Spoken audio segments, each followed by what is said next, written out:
Hello, everybody. Welcome. My name is Jennifer Kaur. I'm the Executive Director of the Tennessee Historical Society, and this is our last session of Tennessee 101, Tennessee Women in the Progressive Era. Before we get started, I just want to go over a few housekeeping notes here. Let's see if I can go forward. There we go.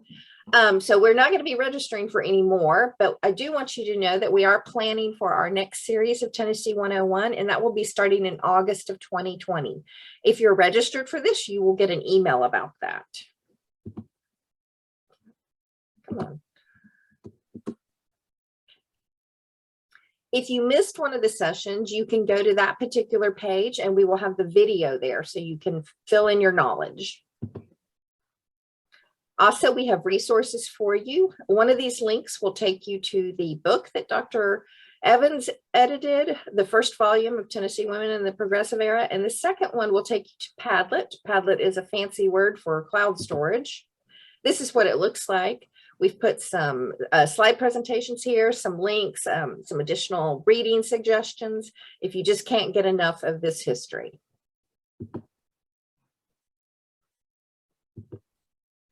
Follow us on social media. Here are our handles. This will be a good way to learn about any programming that we have coming up. We will be having a membership meeting in June, which will probably be virtual. That's my guess at this moment, or we'll have it as a hybrid option. That would be the next public program that we're offering. We want to thank Humanities Tennessee for sponsoring this. We could not have done that without them.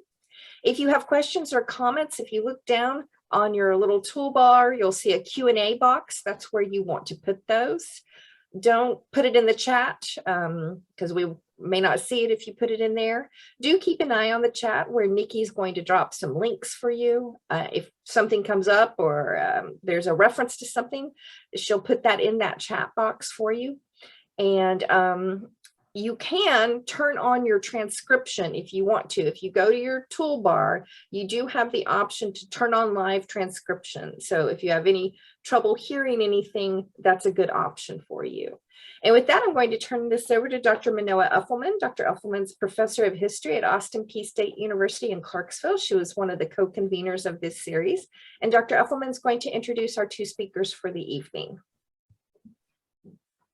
Thank you, Jennifer. And I'd also like to thank Nikki and Tori and the Tennessee Historical Society and Humanities Tennessee for making this series possible. This is our final session, and I'd like to thank all of the scholars who shared their research on the numerous and varied ways Tennessee women work to improve society. If you missed any of the 11 sessions, they are available to watch on the THS website. And I want to thank everybody that tuned in and listened and came back and watched it during the recordings.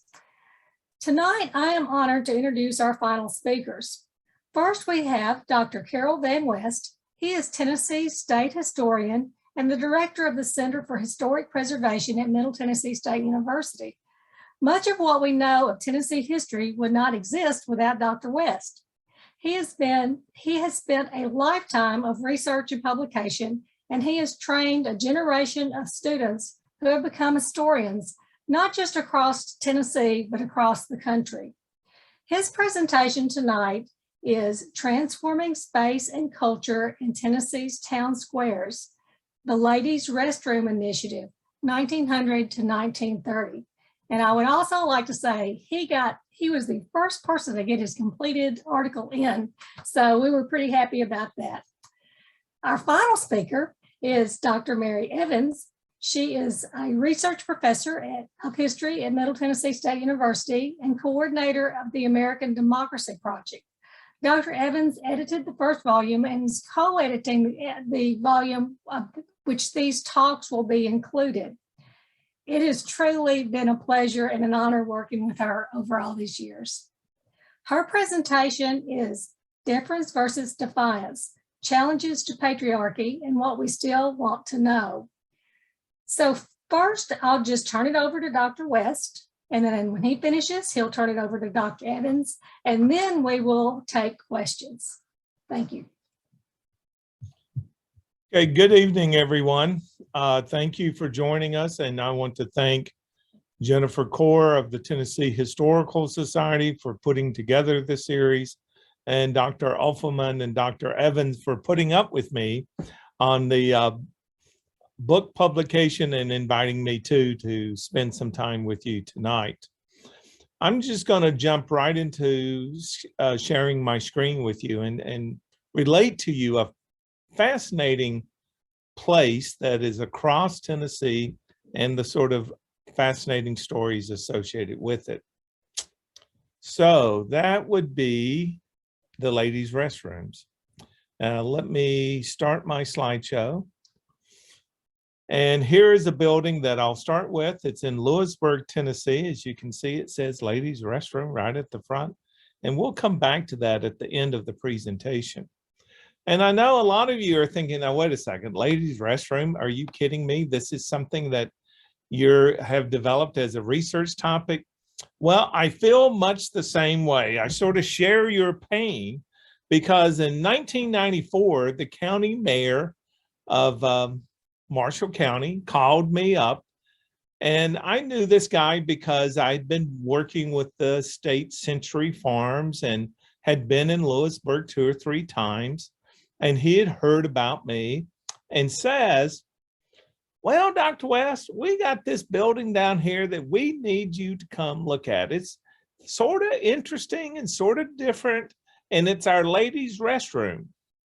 Now, Dr. Offerman talked about this generation of graduate students of mine. And when this man finished talking, I thought, this is a graduate student pulling my leg. They're trying to see if I'll take the bait and say, ladies' restroom? Well, you know, I decided to take the bait and said, well, tell me more. And he did. And I agreed to come down and find out about a truly fascinating rural resource that were built across Tennessee in the first decades of the 20th century. Now, here's the story of the opening of the ladies' restroom in Cookeville, which merited a special headline story in the Nashville Tennessean. It got even bigger press in the Cookeville Weekly newspaper. That this was not just opening up, as we would think in so many businesses, a ladies' toilet with a sink.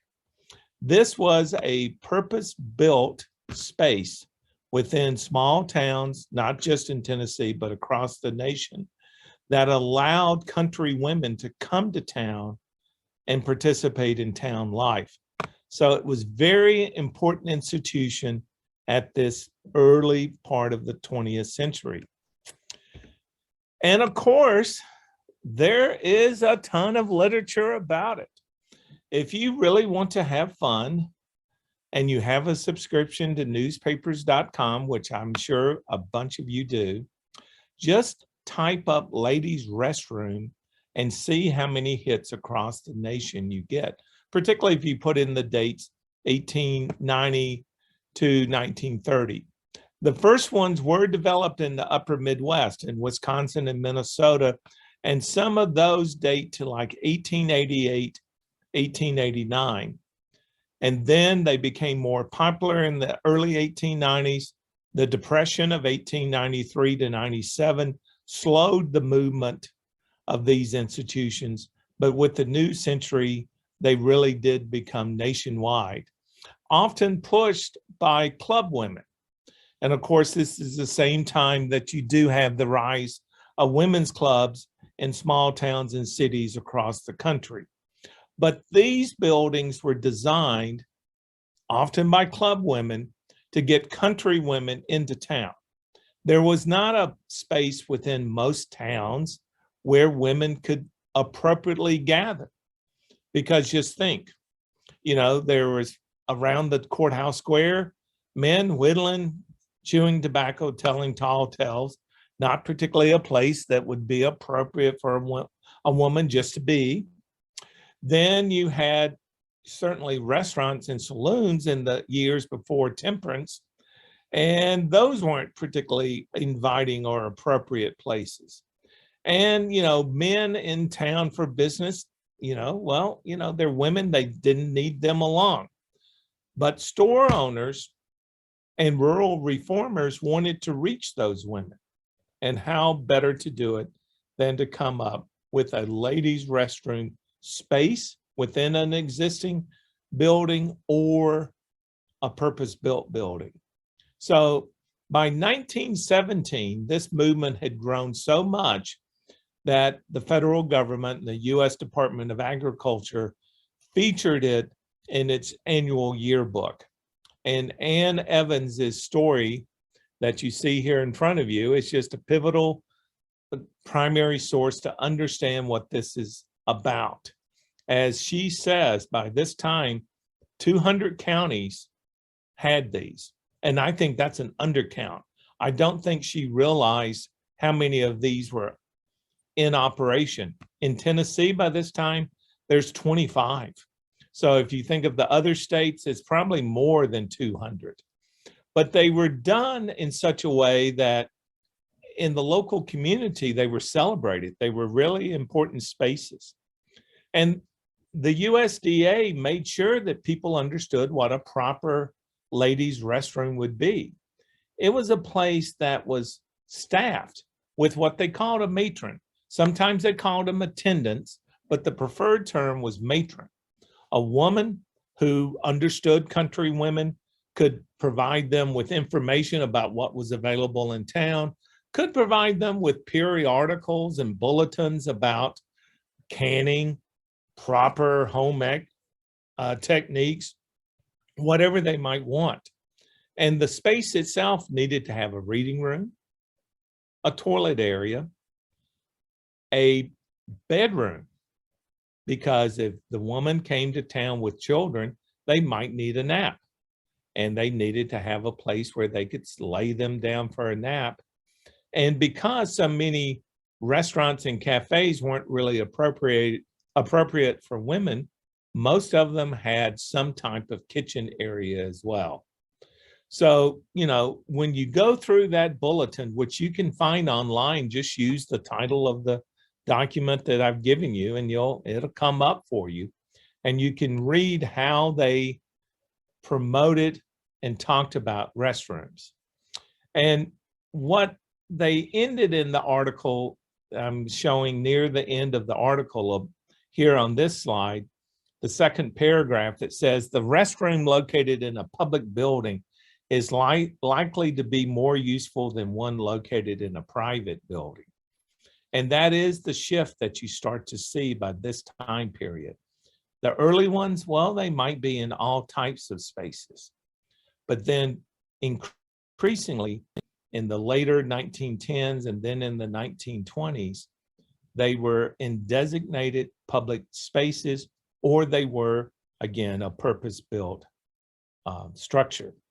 So let's look at some of these early ones in Tennessee. In Brownsville, the ladies' restroom was located in what was the Carnegie Library for that town. It is now the Chamber of Commerce office.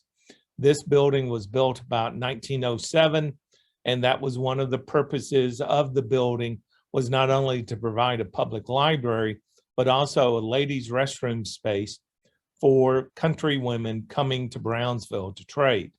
And at this point, it's also very crucial to understand, just like so many rural institutions in this time period, these buildings were segregated white. They didn't have separate but equal spaces or separate but inferior spaces. They had no spaces at all for African American women. In any of the Tennessee buildings that I've been able to identify over the years, not one had a segregated separate space for Black farm women. Black farm women would come to town periodically, and they would use local Black churches as places to rest or places to have a toilet. These buildings were white, and that is also true in other parts of the country. In the Southwest, they were segregated white. They were not any type of separate spaces for Hispanics. So just like a lot of rural reform at this time, you know, the specter of Jim Crow is always there. So that's true at this Carnegie Library. Also, in the first decade of the 20th century, Tennesseans were building new county courthouses. The Giles County Courthouse from 1909 had a ladies' restroom in it, and it was still furnished and not operational, but furnished into the 1980s. I saw that room within the courthouse. Now it's been repurposed to a new function, but it was still there for 80 years. Dyer County Courthouse, built in 1911, was built with a ladies' restroom within the walls of this structure as well. So a lot of early Tennessee restrooms were in public buildings. The new courthouse in Columbia, which is also first decade of the 20th century, around 1906, did not have one initially, but it was a long sort of push from different club women and women agricultural reformers in Murray County to eventually have one placed in the courthouse by about 1917. So if you actually want to see some of the spaces, some of these old turn of the century courthouses were the locations for restrooms. But then they were also in private spaces. Probably the most interesting one that I have read about was the ladies' restroom that was really a large space, well equipped, and within the Majestic Theater in Johnson City, Tennessee. Now, the Majestic Theater no longer stands, but there's a historic photo to show you of that, to show you that space. And again, it would be quite accessible, it would be easy to find, and it would be that separate space for country women. There were some put in department stores. Union City had one of the earliest ones. And then in Maryville, in downtown Maryville, the Ellis Chandler store had one. And you can read the description right at the bottom of the slide. We invite all ladies to visit and use our restroom. And especially we do invite the out-of-town ladies. We had tried to make it the coziest place in town. Comfortable rockers, tables, a lounge, modern washrooms have been provided for the comfort of our ladies. Customers, leading magazines and daily papers will be found on the table. So they serve not only a place to have separation and privacy, they did serve that education function. And of course, so many progressive reformers always wanted to make sure they were teaching the rest of us what the news was and, basically what to do. These buildings were no different. Now, libraries and restrooms went together in a lot of communities. Club women who started restrooms often then evolved those into local libraries. Cookeville was one of those who did that in the second decade of the 20th century. And in the third decade in McMinnville, they built what was known as the Magnus Community House and Library. Now, this building got me started on understanding ladies' restrooms as this gendered space, a purpose-built space, speaking to rural agricultural reform and progressive reform in Tennessee towns. We were asked to assist in the National Register of Historic Places nomination of this building in 1993, 1994. But they didn't use the phrase ladies' restroom, they used community house, because this building also had showers for men that when they came to town, before they went in to do business with local banks or business with the courthouse, they could freshen up in the shower room. So that's the reason they used the phrase community house. The first one that I really heard the phrase ladies' restroom was the building in Lewisburg. And here is its National Register of Historic Places nomination form. You can find this online too. You can just search ladies' restroom and National Register of Historic Places, and you'll find it. And it summarizes what I could understand and know about these buildings some 28 years ago. The nomination would have been into the state for the review process sometime in 1994. So it's always sort of crazy to me to think that was so long ago. But when this nomination was approved, it was the first one of its type to be listed in the National Register in the country. And it led in historic preservation circles to some sort of excitement about where are these ladies' restrooms? What in the world are they talking about in Tennessee? And I'm sure some people across the nation just thought this is some weird thing out of Tennessee. But once they started looking in their own communities, they found them too. So let me show you what that looked like in 1994, because the building was still being used as a ladies' restroom at that time. You know, the purpose of the building is proclaimed to anyone. It has an inviting porch. You would walk right up into the building. It was next to the county jail, which would have been to the right of the entrance to the building. You go in and you can see that there's couches and lounge chairs. There's, you know, like regular sitting chairs, a ladder back chair, a chair from the 60s. You know, obviously they were cobbling together, whatever. There was a drinking fountain in the corner, but a bright, airy room. Now, they had installed air conditioning by this time, but imagine those windows being opened up. The women could have heard the sounds of the town, but they would have been in a very inviting, comfortable space. The bedroom, it was by this time only the private room of the matron, who was Christine Evins. Christine was in her 70s at this time. She had come to be the matron at the ladies' restroom in the 1970s. So, of course, she was a fascinating person to interview and meet and talk about how did this institution work in the later decades of the 20th century.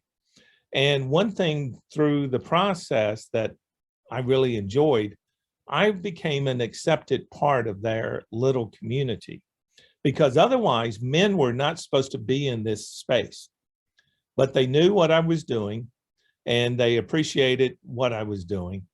And sometimes I would be there and she would have women visiting her and they would like, okay, well, we'll go. And it's like, no, he's okay. He's just trying to understand our history and get this documented. So this would have been a group of beds instead of just the one that you see in 1994. But then here was the kitchen where the cabinets and the refrigerator would be stocked, and there's an oven there, and people could prepare themselves a meal if they so wanted to. And in 1994, there would still be some women who would come into town, bring her fresh vegetables, and then fix a meal. So, you know, this was really, you know, I'm so glad I did this 28 years ago to see this building being used and in action. And here's another view showing the refrigerator. Now, I'm not saying that the county government kept everything up to date. That looks like a 1950s refrigerator in a 1994 photograph, but they did still support the building. Mrs. Evins worked there till she died, and that was in 1999, and that's when the building closed. Now, everyone always says, well, what about the toilets? Well, you can see there were a group of toilets and yet another separate part of the building for the patrons who would come. So the building was listed in the National Register. The county was real pleased about it. They had TV coverage of this because as people learned the story, they wanted to know more. And then the building, you know, was still in good condition. And these were shots that I took right before they started a renovation of the building in the early 2000s, where they turned it into a sort of transportation museum, telling its story and also telling the story of the progressive era road systems through Lewisburg. So, you know, I just thought this is a great example of a community embracing a not well-known story and keeping it alive. Well, you know, I was wrong. I go back in the last decade and suddenly that iconic sign, Ladies Restroom, is gone. And instead, it's the historic First Avenue building. Well, this is now a county meeting space. They have replaced the historic front door. They have, sort of changed the spaces inside to make it as a sort of seminar room for county government. And there is no inkling of the story of the ladies' restroom. It's almost like that story of rural women and rural reform was wiped away unless you look closely, because in the corner, there's a little sign that tells the story about this.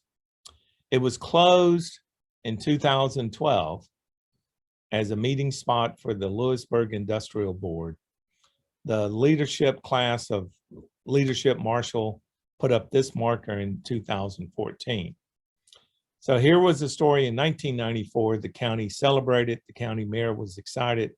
When you get to 2014, 20 years later, and suddenly that story is diminished. And I think that's true of the ladies' restrooms as a sort of window into progressive reform.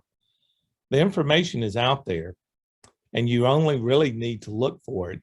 And if you want a single source, I will direct you to the doctoral dissertation of my student, Catherine Mertzbacher O'Brien, who looked at the phenomenon nationwide in her dissertation finished in 2013. And for those of you in Nashville, you probably recognize Katie O'Brien. She is the director of the Travelers Rest Historic House Museum in Davidson County. So, sticking with agricultural history even today. So that's what I have for you, and I'll turn it over to Mary.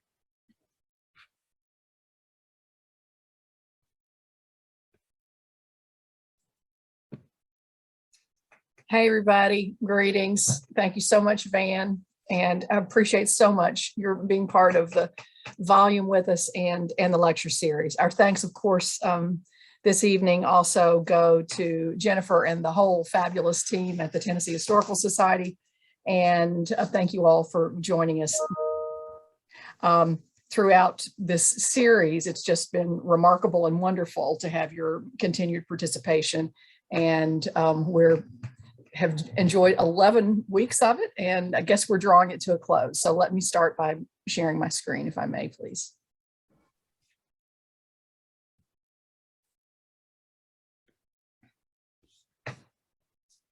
Okay, appears to be up and running. So on the screen, hopefully, is my talk title for this evening, which has multiple components and covers many points. I was the first speaker in the Tennessee 101 series on Tennessee women in the progressive era back in October. And since then, we've had 22 different talks from 18 different speakers. And just to be clear, a lot of the talks come from both of the volumes. When we opened this series back in October, I was thrilled to be able to start it with Dr. Carroll Busey, and we were overviewing the key ideas where we were going to go in the development of our knowledge about Tennessee women progressives who were establishing themselves as citizens in Tennessee and how they were to be dealt with. And I'm pleased to be able to end it now with Dr. West these 11 weeks later. Collectively, we have all been looking at the development over time of women's work in Tennessee and the historic and social forces at work that brought them to where they were to be able to accomplish their objectives, which sort of culminated with the ratification of the 19th Amendment. So our topics that we have been covering and that we proposed in the book title are education, associations, service, and suffrage. We suggested to the University of Tennessee Press when Dr. Uffelman and I were going to move to volume 2, that looking at constructing citizenship with Tennessee public women in the progressive era as the key idea, that these were the framings we would utilize to be able to examine the book. These would, obviously this is too many subtitles for a book title, and when you all ultimately get the hard copy in your hand a few months from now, presumably the title will be a little more densely packed. But we make the point of including this now because each of these ideas is interlinked and codependent and overlapping. They are concomitants of one another, and you cannot study the progressive era without studying all of these parts. So the entire lecture series has been thus about breaking and presenting these parts down into their smaller examples and case studies, and doing individual and regional narratives that illustrate some of them. So let me just run through what associations entails. Associations means clubs and church groups and Bible societies and Bible bands and missionary groups and social clubs and sewing circles and study clubs and learning groups and sororities and interest groups focused on a particular function like singing or tatting or sports teams or ideological fealty groups or women's professional organizations or young women's Christian associations and Jewish women's hives and Black women's funerary societies and investment groups and teachers organizations and historical associations and benevolent societies and service societies. And our scholars who've studied these and have written about these associations really include all of these pieces in what they look at, because you can't, again, study the progressive era and write about this period without understanding these associational relationships. So when I say associations, and just to begin to recap a little bit from some of our scholars and contributors to our 2 volumes, here are just some of the social groups or associations in which Tennessee women were engaged in the latter part of the 19th century and moving into the 20th century. And these scholars either focus their articles, heavily and on this body of associational work, or maybe they were describing and discussing something tangential, but the associations came up, such as when Dr. West is focusing on restrooms, but the library associations become very much a piece of that.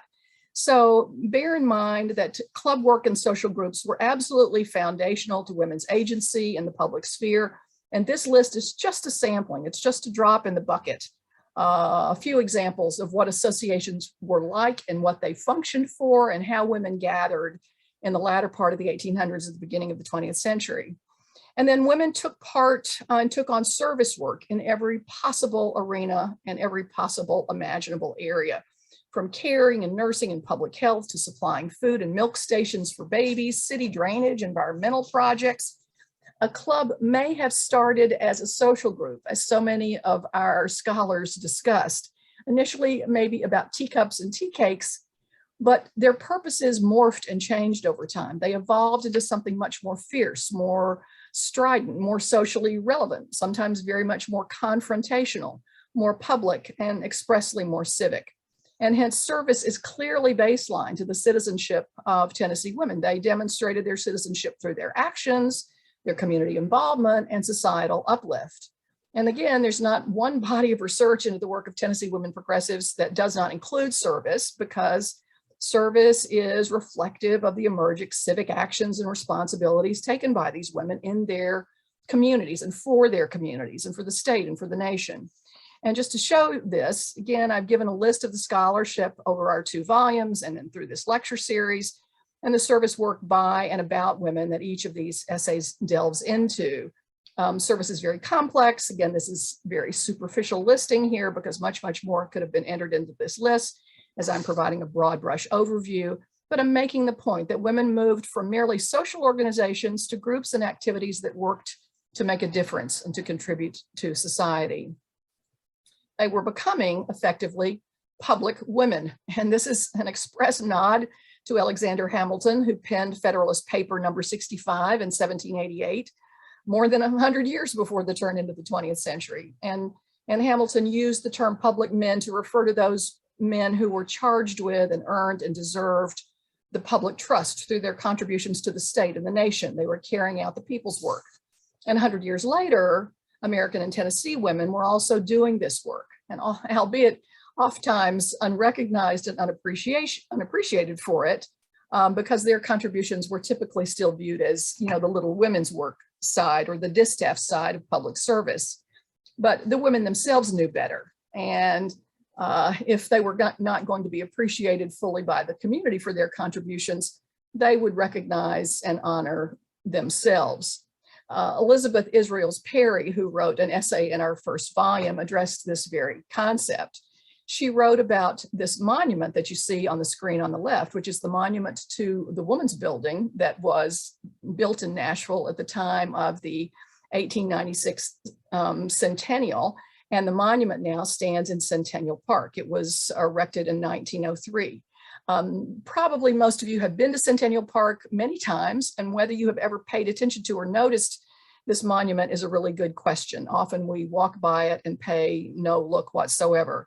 But it was erected by women for women long before the suffrage amendment, to be clear that women were honoring the work that already women acknowledged that women had been involved in. So when you go to Centennial Park the next time, and if you're there to look at the magnificent women's suffrage statue, which is on the southeast corner of the Parthenon, just take a walk across the Greenway to the southwest corner of the Parthenon and down a little bit closer to West End Avenue, and be specifically on the lookout for this beautiful monument. It's very stately, it's very simple, it's very elegant, and it articulates very clearly in bronze that woman's work is whatever is necessary to preserve the sanctity of the home, which of course was women's classic domestic sphere, but also what's necessary to ensure the freedom of the state. Whatever civic duty needs to be accomplished, women are going to do it. And the public sphere is also publicly their area of work.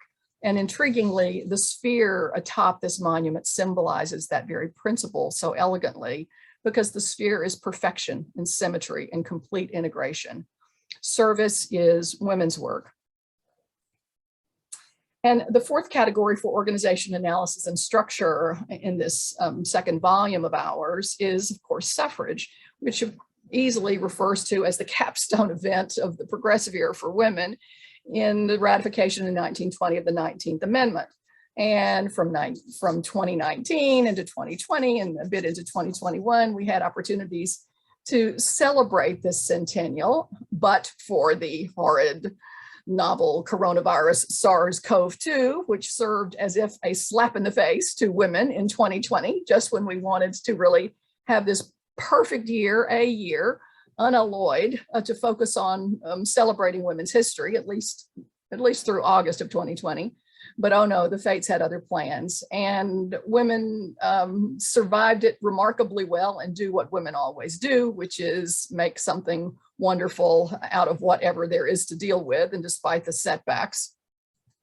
So of course, suffrage became celebratory no matter what, and it is clearly one of our categories in this book, because it represents the culmination of our work.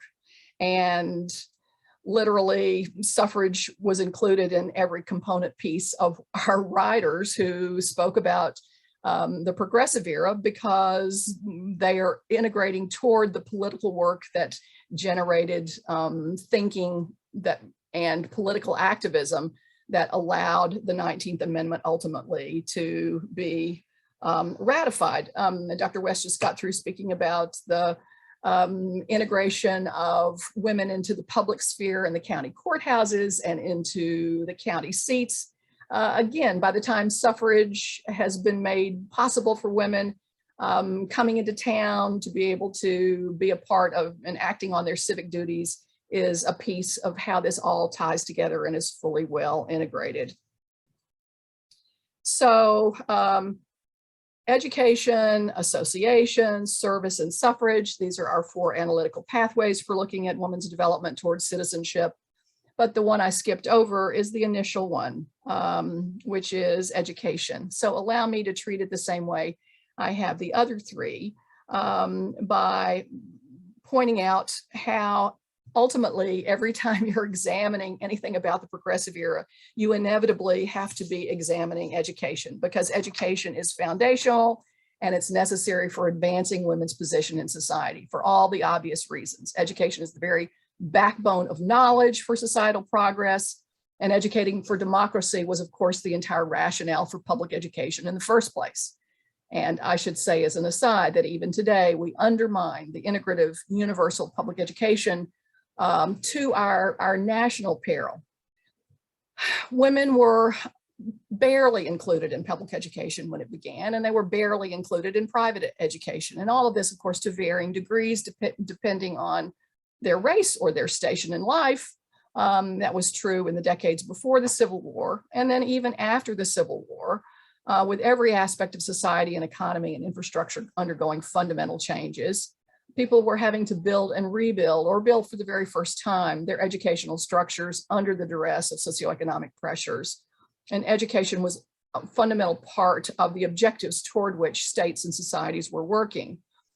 Everyone knows about the schools and colleges that were started after the Civil War for African Americans, that were undertaken by both federal supports through the Freedmen's Bureau and by churches and philanthropic organizations. And similarly, there were all sorts of schools that were built and created for the impoverished and destitute white South as well, because the South had been heavily illiterate and the public educational institutions had not been well established in the South, in certain states, and Tennessee was one of those in the pre-Civil War era.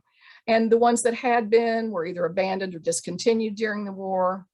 So pre and post-war, the very nature of schools themselves was ephemeral and ever-changing. And any tiny little community, or even in big cities, studying the ebbing and flowing of schools or colleges or seminaries or academies or institutes is a very complicated flowchart. It's a very complicated endeavor because it's reflective of so many different shifting variables. Schools began, and then they have a good run, and then they end, or they're amalgamated with another institution, or the lead person or the prime mover or the key scholar dies, or he or she moves on, or the entire purpose or role of the institution shifts and evolves. So there's no stability in the study of American schooling and in Tennessee schooling. But note that during the time when the schools are in existence, when they are functioning, there are huge impacts on the lives of the people, on those who attended, and to the surrounding communities.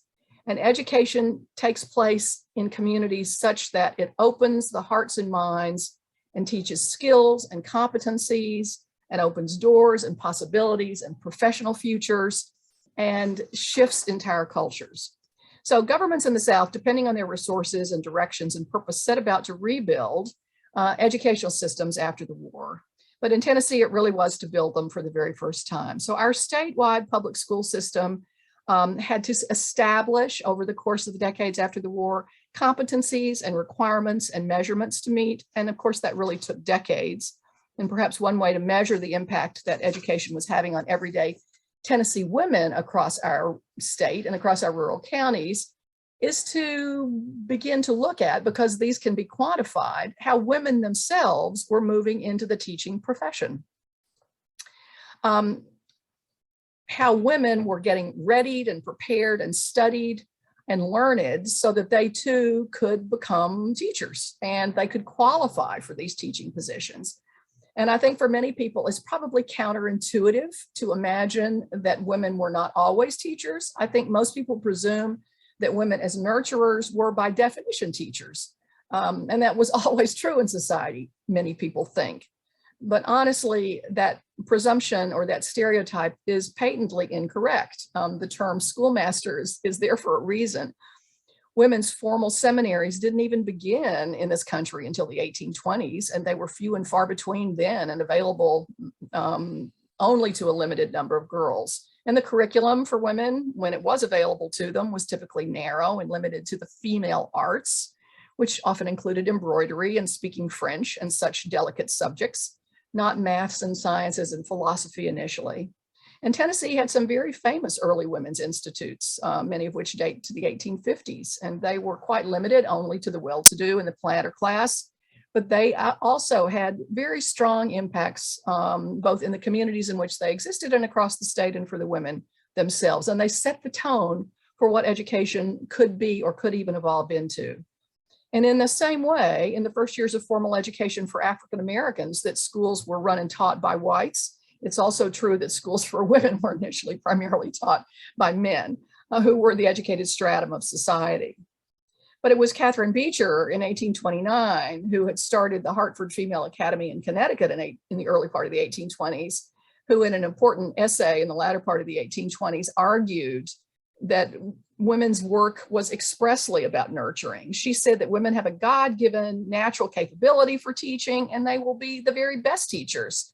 Better than men even was her argument. It's just that in order to accomplish that, women themselves have to be educated to do this work. And she realized and saw that there was this vast potential, untapped, of women who could move into this field as men would move into business and other ventures.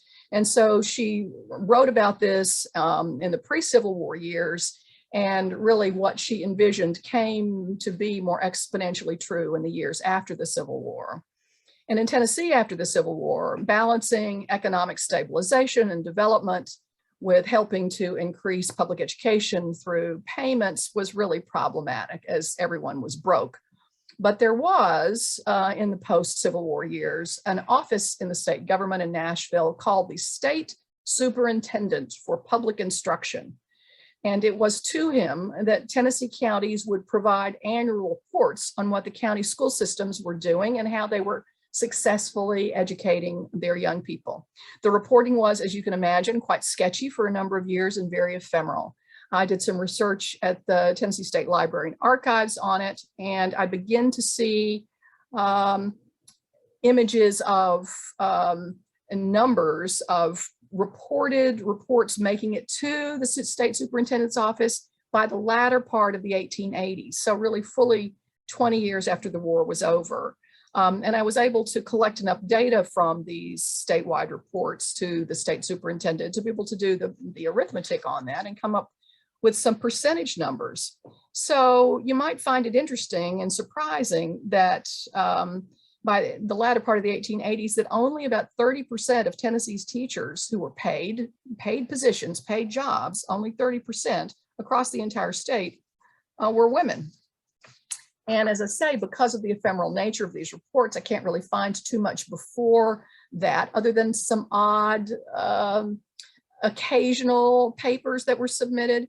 But I found one report to the state superintendent from Washington County, which is where ETSU is in East Tennessee. And in 1872, Washington County reported that 55 people were employed in the county as teachers who were men, and 15 were employed as women. So if you do the math on that, that means 21% of Washington County's teachers in the early 1870s were women. And again, you can't extrapolate from one county to all of our 95, but it seems like probably a logical progression that if in the 1870s, maybe 20% of teachers were women, we get to the 1880s, it's pushing into 30%. So you can see the steady, slow, but notable increase of women who were themselves being educated, being then allowed to be teachers and finding it okay to work outside the home and be paid for that, to become paid employees, being professionals in their work. And this pattern of professionalization of women in the workplace is paralleled, obviously, beyond education in every other area. And it is because women were being educated. Here's an example of a male teacher. And again, this was the dominant pattern in the 1800s. If you note, looking in the background behind the woman's face on the right, that this was a log cabin, typical of Tennessee, as most schoolhouses were one-room log cabins in the 1800s and continuing so into the early part of the 20th century. You'll also note in this particular graduating class that 4 of the students who are graduating are women and 4 men. So this is, it was not large numbers in the county, but some people had made it all the way through to the end, whatever the end was defined at that point in time in a one-room schoolhouse. Here's another image, and this shows what the pattern will be coming to be more in the 20th century with a woman teacher in a one-room log cabin schoolhouse. Both of these images are from the Upper Cumberland. One is from the Snow Hill community in DeKalb County. This one is from the Isoline community of Cumberland County, and the date of the current photo in front of us is probably around 1904. And you'll notice in this photo, to the best of my ability to count skirts versus slacks or pants, breeches, there were in the tall back row, about 6 tall boys and about 2 tall girls, which sort of lets me think that By the time they get to be older, there were fewer girls in the classroom. Are they being married off early on? Do they have responsibilities back at the house and they cannot finish their education? There are a fair number of little girls, and perhaps the teacher in this photo will be more successful in keeping these young girls in the schoolhouse for a lot longer than some of the older girls have been able to be. Because we know that the impacts of education were profound. They were profound in girls, they were profound in boys, and all across society in terms of understanding and perception, and thus widespread cultural shifts. So in Tennessee, when the professionalization of teaching begins to take place, it's really not until the 1900s. And we see, again, because of skimpy reporting, somewhere from 1900 to 1903, we begin to see parity of equal numbers of men and women as teachers in classrooms across our state, such as by the time we get to 1903 and then moving on into the 19-teens, women are growing in number. And this parallels the process simultaneously in education and in other professions, whereby women are getting more education and they're taking more and more jobs. And it also parallels the process whereby men are moving on into other professions. In the case of education specifically, probably most of the numbers represented in these reports to our state superintendent had to do with these one-room schoolhouses and small classrooms that were dominantly considered primary education. That's because it really taught you pretty much everything you needed to know to read, write, and cipher, and not much more than that. But as time goes on, we build a collectively more educated population. The demand for deeper knowledge and heavier subject matter starts evolving and maturing. And we see the county starting to build high schools.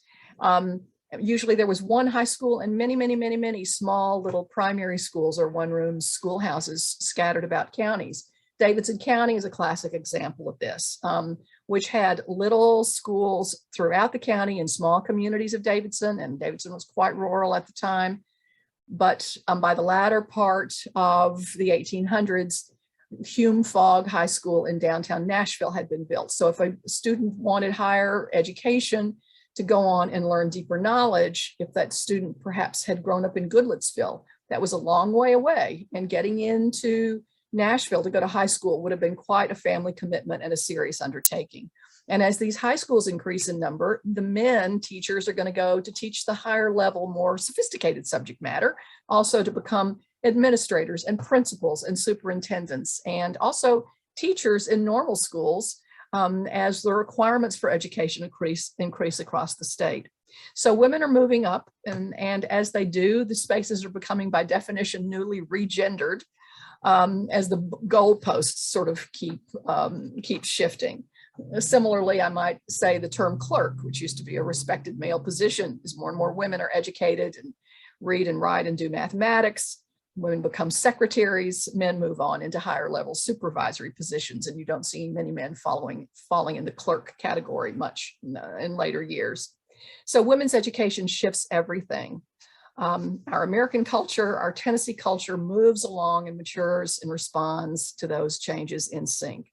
So to use education again as the platform, let me introduce another Tennessee case study. And I very much wish that Dr. James Hildreth of Mccarry Medical College were here with us this evening to present his research on Mccarry women, but he's exceedingly busy trying to save us all from COVID and get out the next level of vaccine.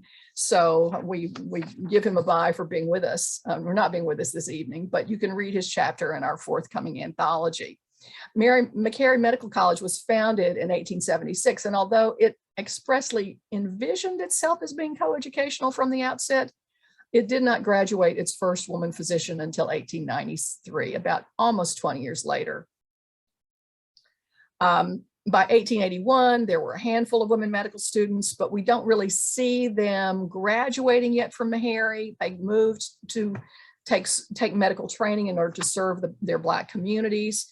But for whatever reason, we don't have this graduate of Dr. Georgia Patton until 1893, because there were all sorts of barriers that proscribed women's life and professional possibilities. And with that, Dr. Patton's accomplishment of becoming a doctor in 1893 is just all the more noteworthy.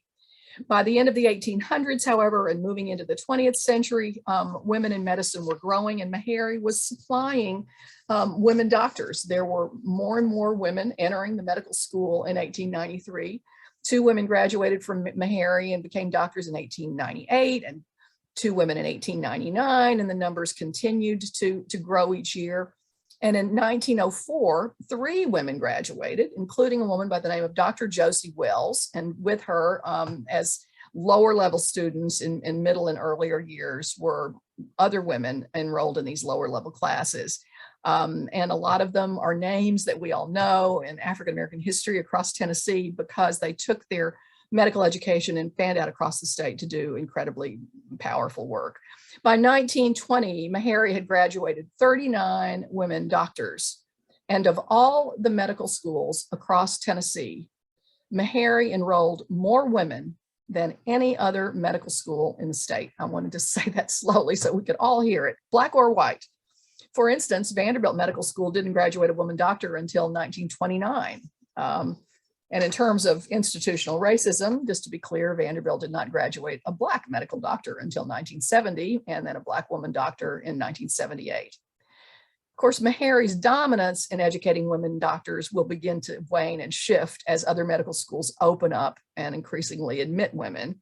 So Mccarry's had a moment of great preeminence in this regard, and it will lessen over time. But during the progressive era in Tennessee, Mccarry offered unique opportunities for Black women in the South, producing African-American women physicians who served their communities in an era of crippling racial segregation. And many women were not only practicing medicine when they graduated from there, but also creating institutions for other Black women to practice medicine and to receive medical care. So with the numbers of Black women graduating from schools such as Mccarry, their stories are waiting to be told, and we'll hope you'll read Dr. Hildreth's essay to be able to understand that more fully, including, as I mentioned, a woman by the name of Dr. Josie Wells. She graduated in 1904 from Mccarry. She practiced medicine in Nashville. She specialized in caring for women. She held a free clinic for needy families. She was also the campus physician at Fisk, where she served especially women students.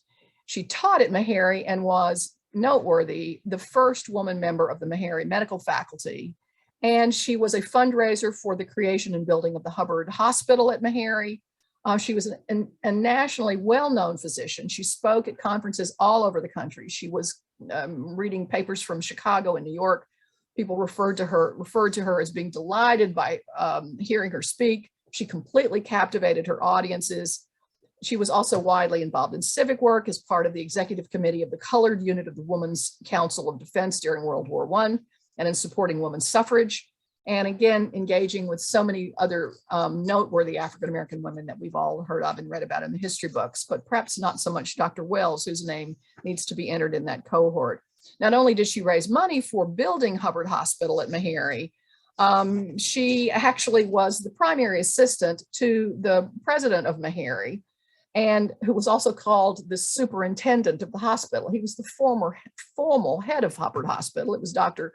George Hubbard, who himself was a white physician, of course, as head of the school and head of the hospital. But as everyone recorded, it was Dr. Wells, a Black woman, who had charge of the hospital and essentially ran it, although she did not get that name on paper. She did eventually, however, I'm happy to report, she was in her later years known as the actual superintendent of the hospital. But she's just an example of these powerful progressive women from Tennessee in every walk of life who worked hard against multiple odds to achieve their place in history. To navigate positions of power and responsibility, Tennessee women utilized all the tools in their toolbox. And for women, choosing to act with deference to the males in charge, or proceeding with defiance, and which often was no more than just being self-aware of what the needs were and choosing to act independently to accomplish those.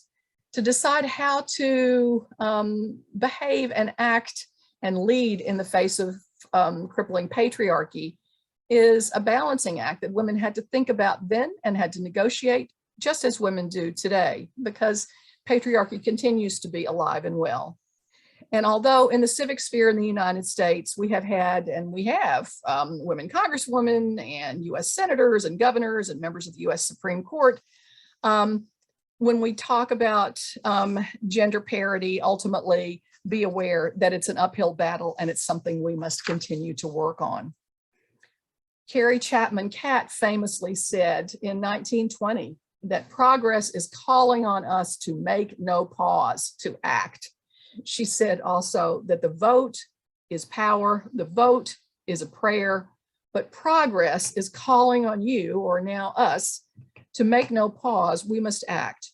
In 1920, with the passage of the 19th Amendment, the National American Woman Suffrage Association did not pause. It morphed into the League of Women Voters. And in addition to that, right away, without pausing after the 19th Amendment, there was the writing of the Equal Rights Amendment, the ERA.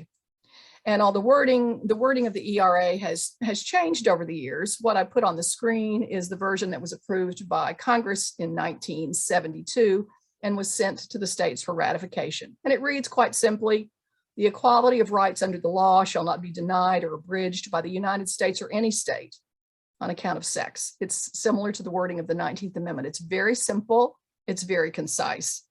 Tennessee ratified it pretty much right away in 1972. Of course, I should say Tennessee tried then to undo that ratification, which is actually precisely what they also tried to do with their ratification of the 19th Amendment. But where we are on the ERA right now, which I hope will soon become the 28th Amendment to the United States Constitution, this is under still debate. If you want to read a current status report on it, I would highly recommend that you go to the Brennan Center's website, which provides a pretty digestible breakdown of the legalese associated with this. As for me, I really love the article just last month in Ms. Magazine, which of course is online magazine now. It was in January 2022, which talks about and reports that in January of just last month, the Office of Legal Counsel, the OLC of the Department of Justice, issued a written opinion that affirms that Congress has the power to remove a deadline, such as the deadline that was imposed on the ERA in 1972. And there's much discussion about this, but a whole compendium of constitutional scholars and legal scholars and professors of law at Stanford and across the country at every major university you can imagine agree that the language of Article 5 of the US Constitution is mandatory. The text of the Constitution requires no additional action by Congress. That for all intents and purposes, whenever an amendment is ratified by the legislatures of 3/4 of the several states, it is law.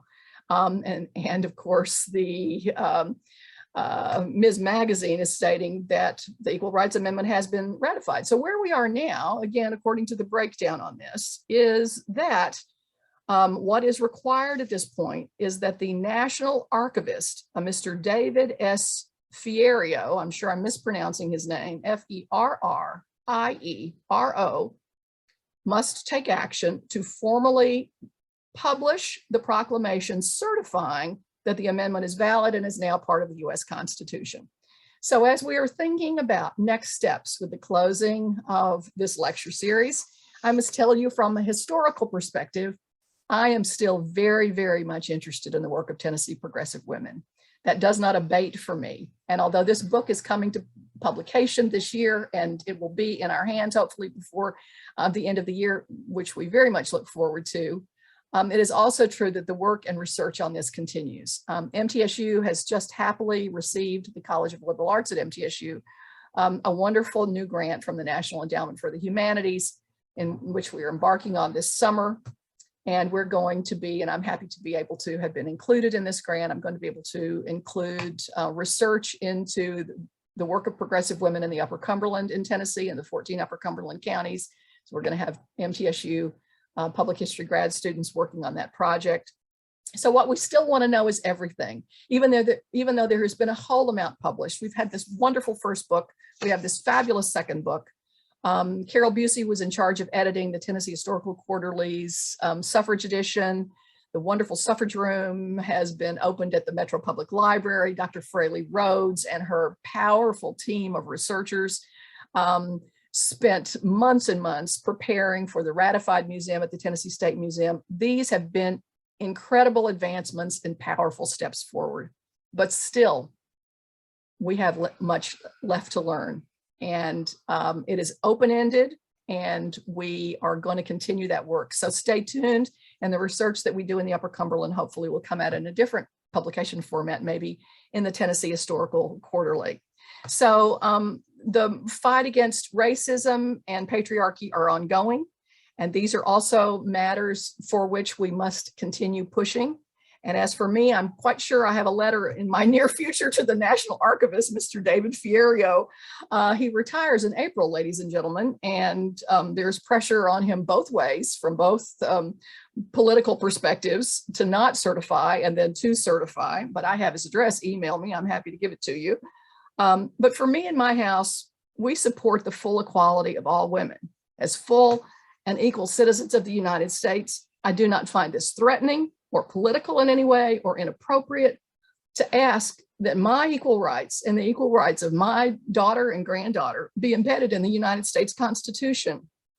So women's work is never done, and shifting perceptions is what we still must do, and challenging patriarchy and any status quo that minimizes the human rights and equality of every person is what we must continue to do. This is ongoing work, and studying women's history informs us how to do it. And whether you choose to take a deferential perspective to existing power structures, or you wish to defy it, that's going to be a function of your personality and how you approach the interpersonal relations. But looking to the history of the women of Tennessee during the Progressive Era certainly helps guide us. And because education is the foundation of everything, we all want to know more. We want to further our knowledge. We want to open ourselves to what is yet to be learned and yet to be discovered and what's yet to be understood. And we study the history of Tennessee women progressives for that very reason. So I thank you very much. And I thank you very much for attending. I thank the Tennessee Historical Society and Humanities Tennessee. I thank our incredible contributing scholars for their participation in our volume and the lecture series, and to the University of Tennessee Press. And I thank my co-editor, Manoa Uffelman, with all my heart, and happy 2/22/22, everybody.